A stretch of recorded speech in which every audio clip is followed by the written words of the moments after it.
Hello, this is Howard Owens, publisher of the Batavian. We are doing another live stream interview, this time with County Historian Michael Eula. We tried doing this a few minutes ago. If you tuned in and you saw we had some technical difficulty, thank you for coming back and taking a look at this.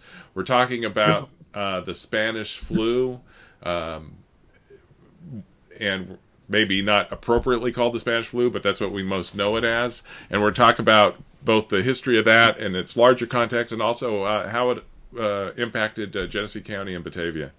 So, Michael, thank you for joining us. So, first of all, we shouldn't really call it the Spanish flu, correct?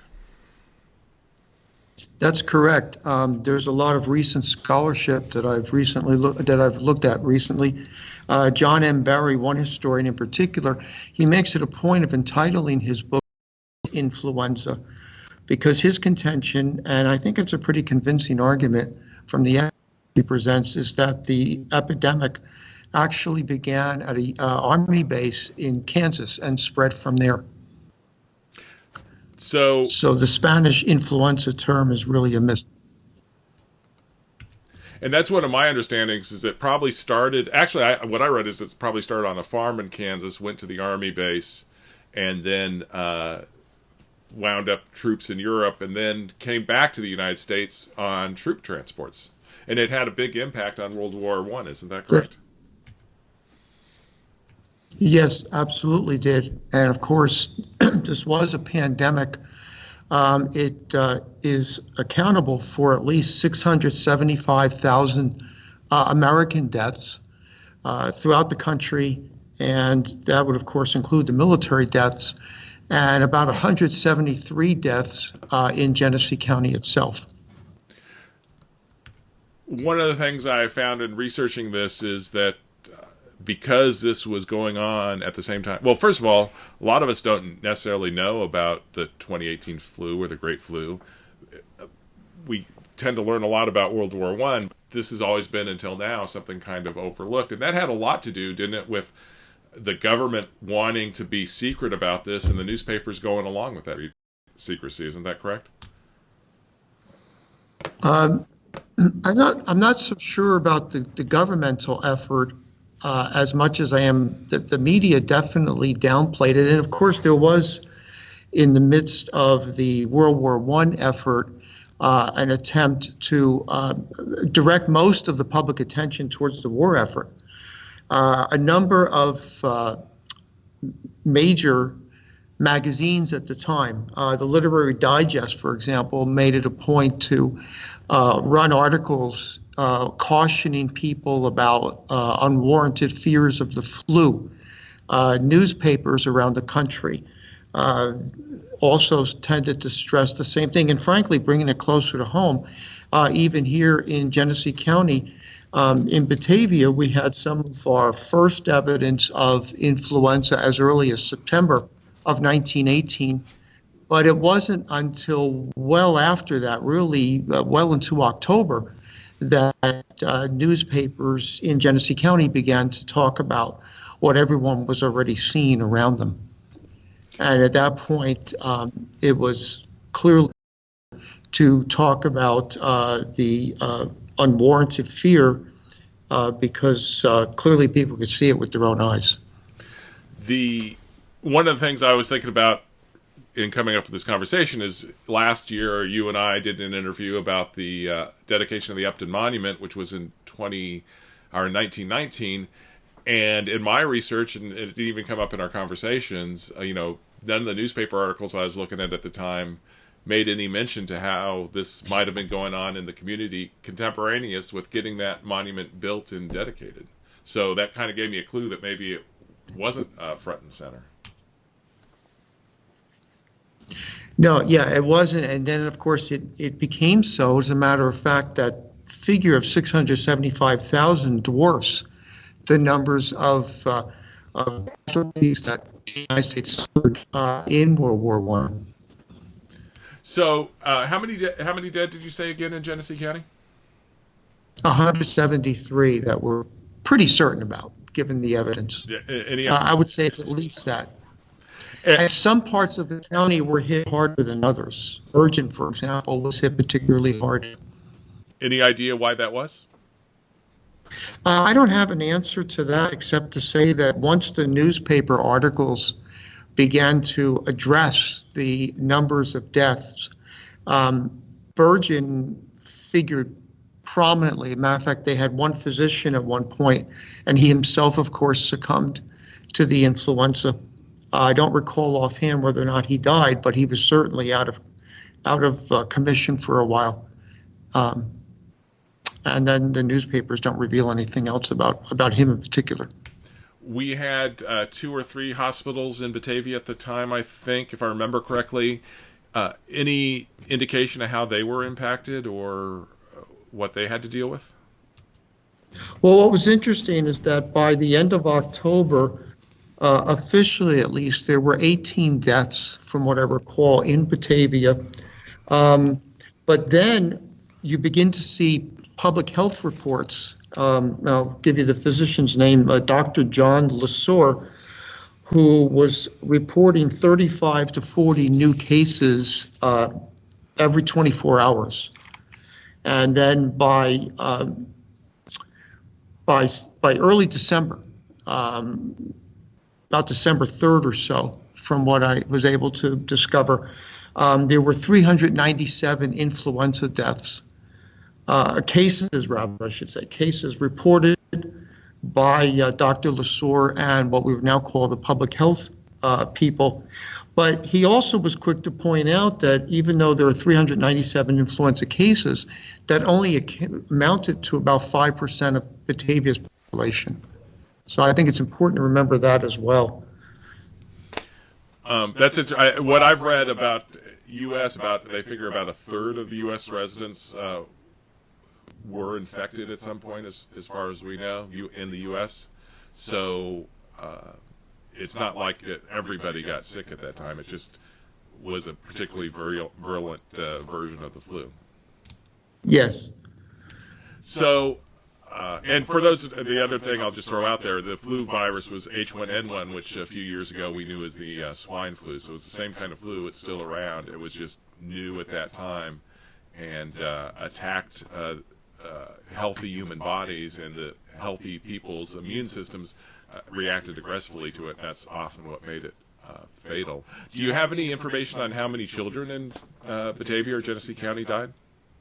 I don't have that figure offhand, but I can tell you that, once again, the newspaper accounts, particularly newspapers such as the Batavia Daily at the time, were reporting how families were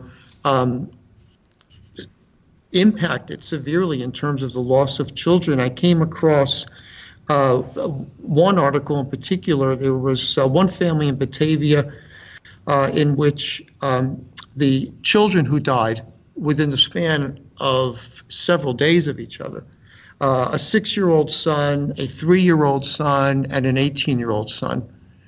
Another family in Batavia saw the loss of a wife who had not long before given birth to a stillborn daughter. Whether or not that had anything to do with the flu, we don't know.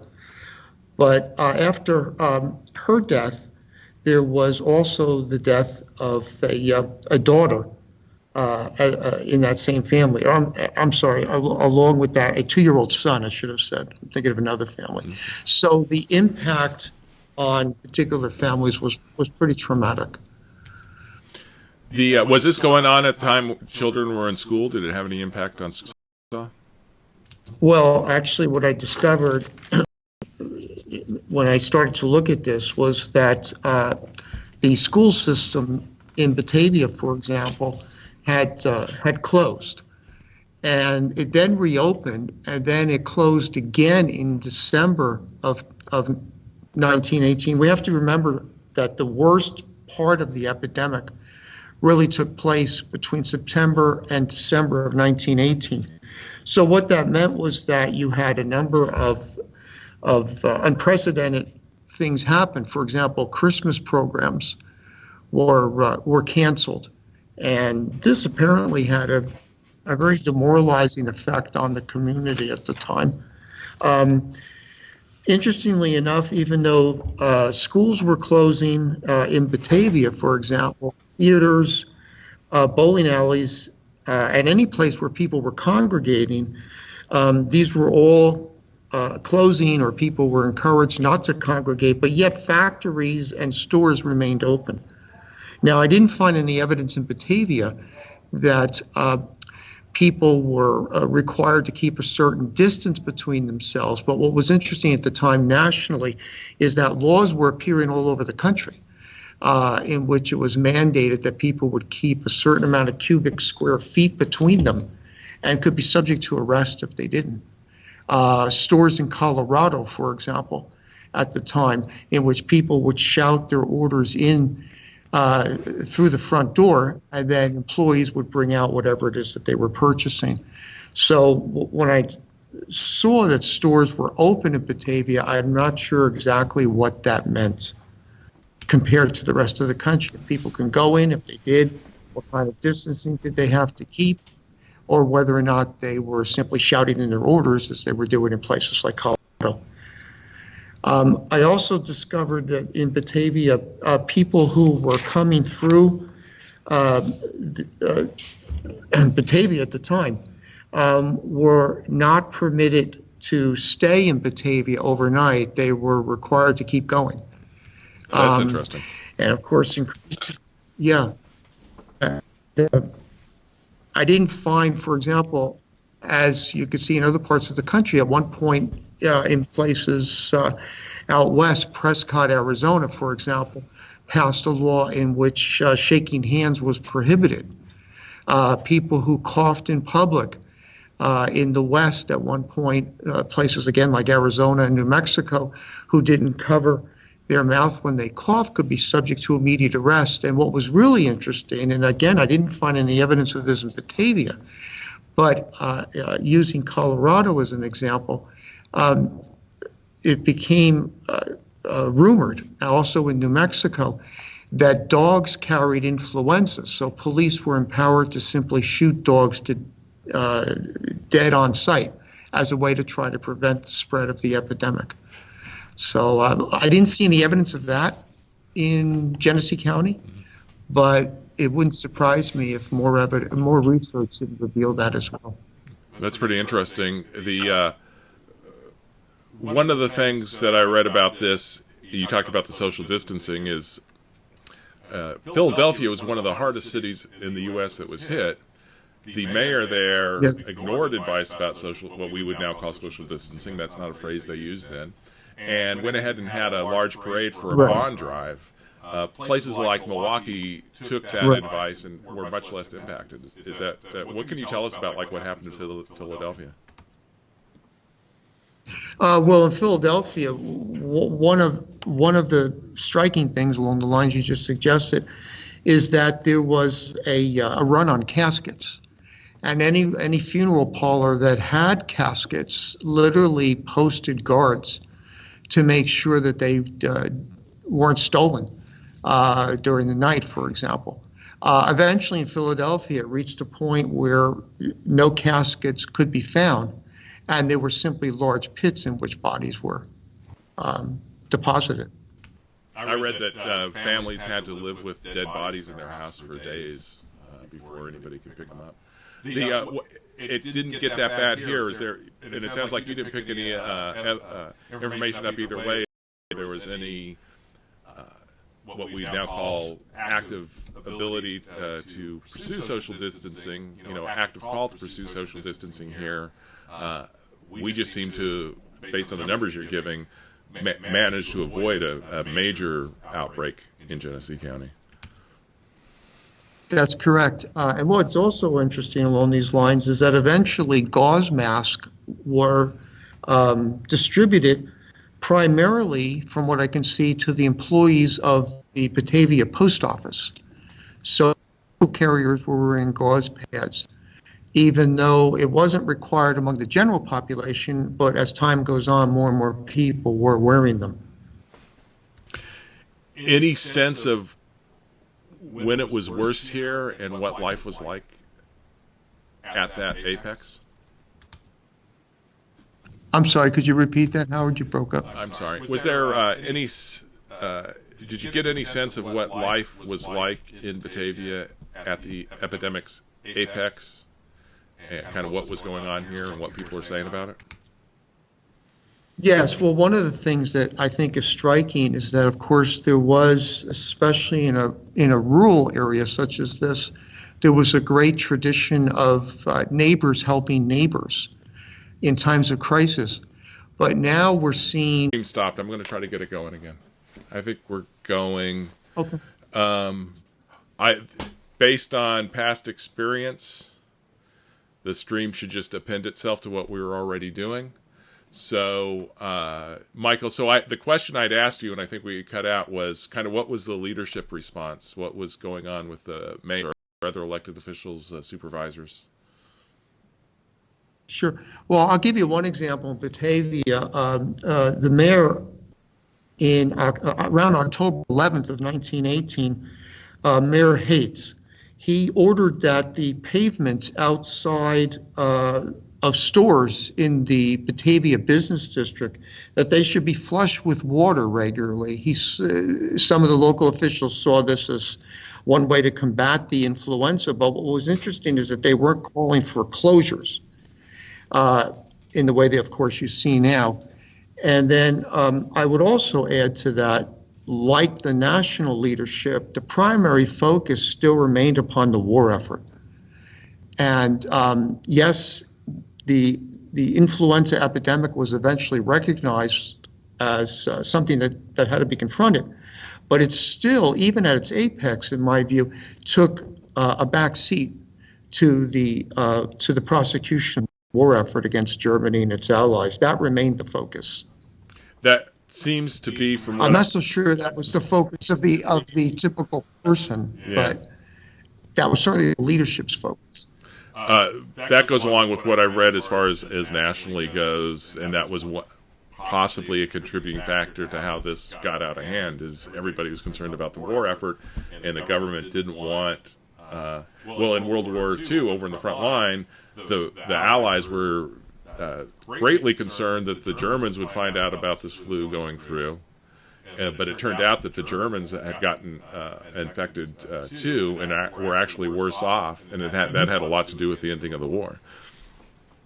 So, did you pick up anything else about what people in the community were saying about the influenza during this time? The sense I had, again, I think the biggest reaction by its apex was people who were withdrawing as much as possible from community interaction, even though they still had to do things like go to the store, for example. But again, the main focus continued to be coming to grips with rising death rates, simultaneously with the prosecution of a war effort and the constant specter of the draft for the young men in the community. Did you pick up anything to indicate a lasting impact on Genesee County or Batavia? Well, I think the lasting impact isn't as much felt here locally. I don't see a huge difference between pre-epidemic Genesee County and post-epidemic. But in terms of the national scene, when you combine that with the enormous changes that took place politically as a result of the war effort, the Espionage Act of 1918, the suppression of all dissent, really, and that included dissent about the flu epidemic itself. For example, nationally, I was curious, but I didn't see any evidence here. There were what were called influenza citizens committees that began to sprout up all over the United States. And these were committees that called upon what they call patriotic citizens to obey really the avalanche of legislation regarding everything from handshaking to what we now call social distancing. And anyone who called that into question was seen as undermining the war effort and was seen as a danger to the community. So the war effort and the influenza epidemic really combined to produce really a turning point, in my opinion. America never looks the same after 1918 as it had before in terms of the individual's relationship to the national government. I think that's true from what I've been reading, and there could be a whole other discussion about how our society and our government might change as respect to this, and a lot of people are talking about that already. One thing I want to just interject, I know newspaper history pretty well, and I think one thing that people don't realize, 1918, World War II area, nobody talked about what we now call professional journalism or objective journalism. Those terms didn't exist, and newspapers were run very differently. They were often much more likely to go along with whatever the government wished them to go along with. You didn't have as much a kind of a independent press as we know today. They weren't necessarily government organs, but they didn't operate the same kind of checks and balances adversarial way that we get today, which I think is better personally. And then the other aspect is, so in 1922, Walter Lippmann wrote Liberty in the News, which is really kind of the first time we hear about objective journalism. And that's really when we start to get professional journalism.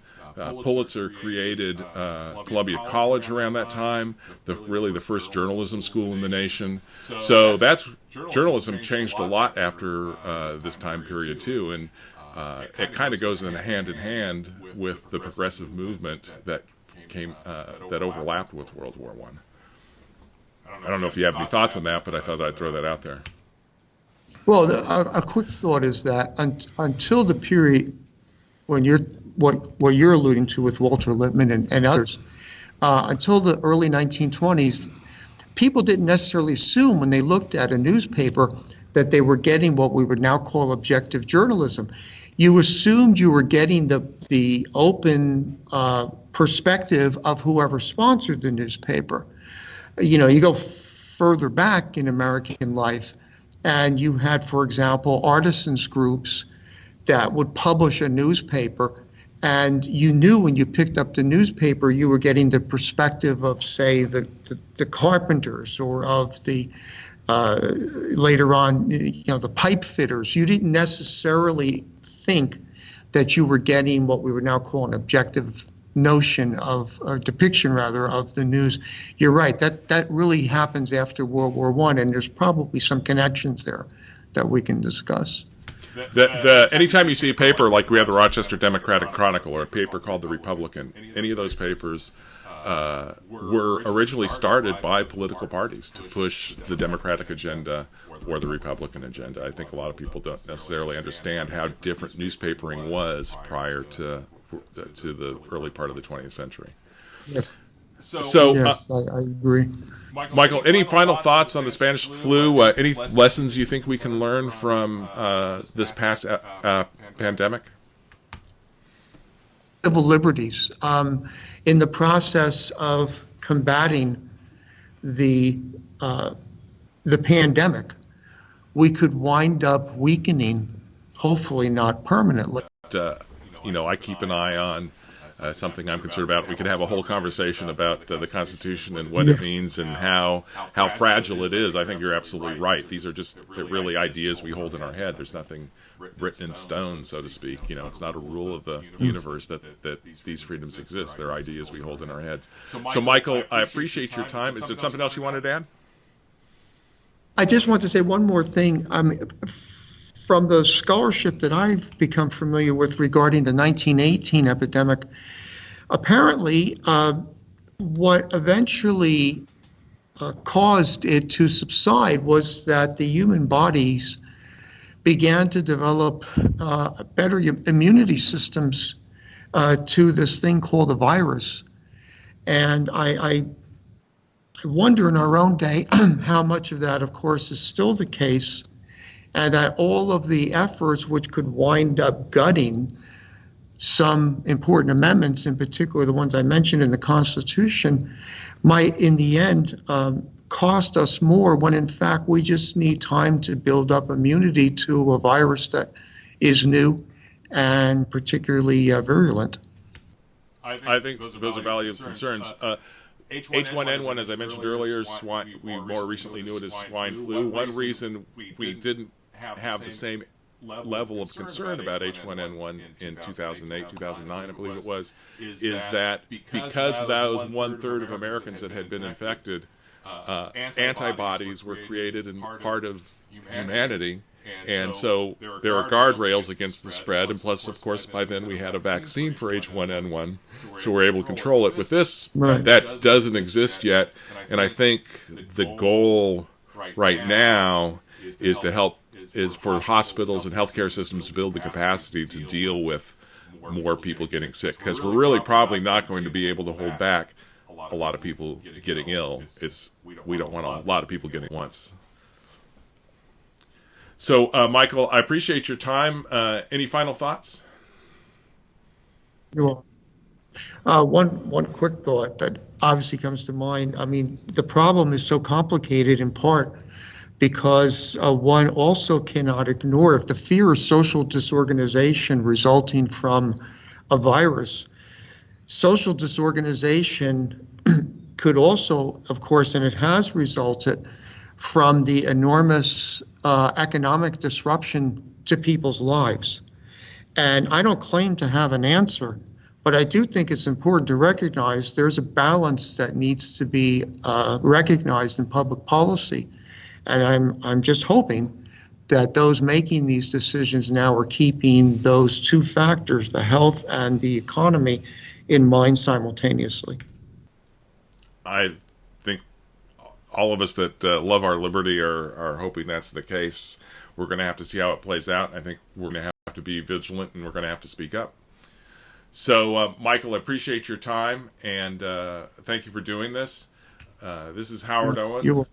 Thank you. You're welcome.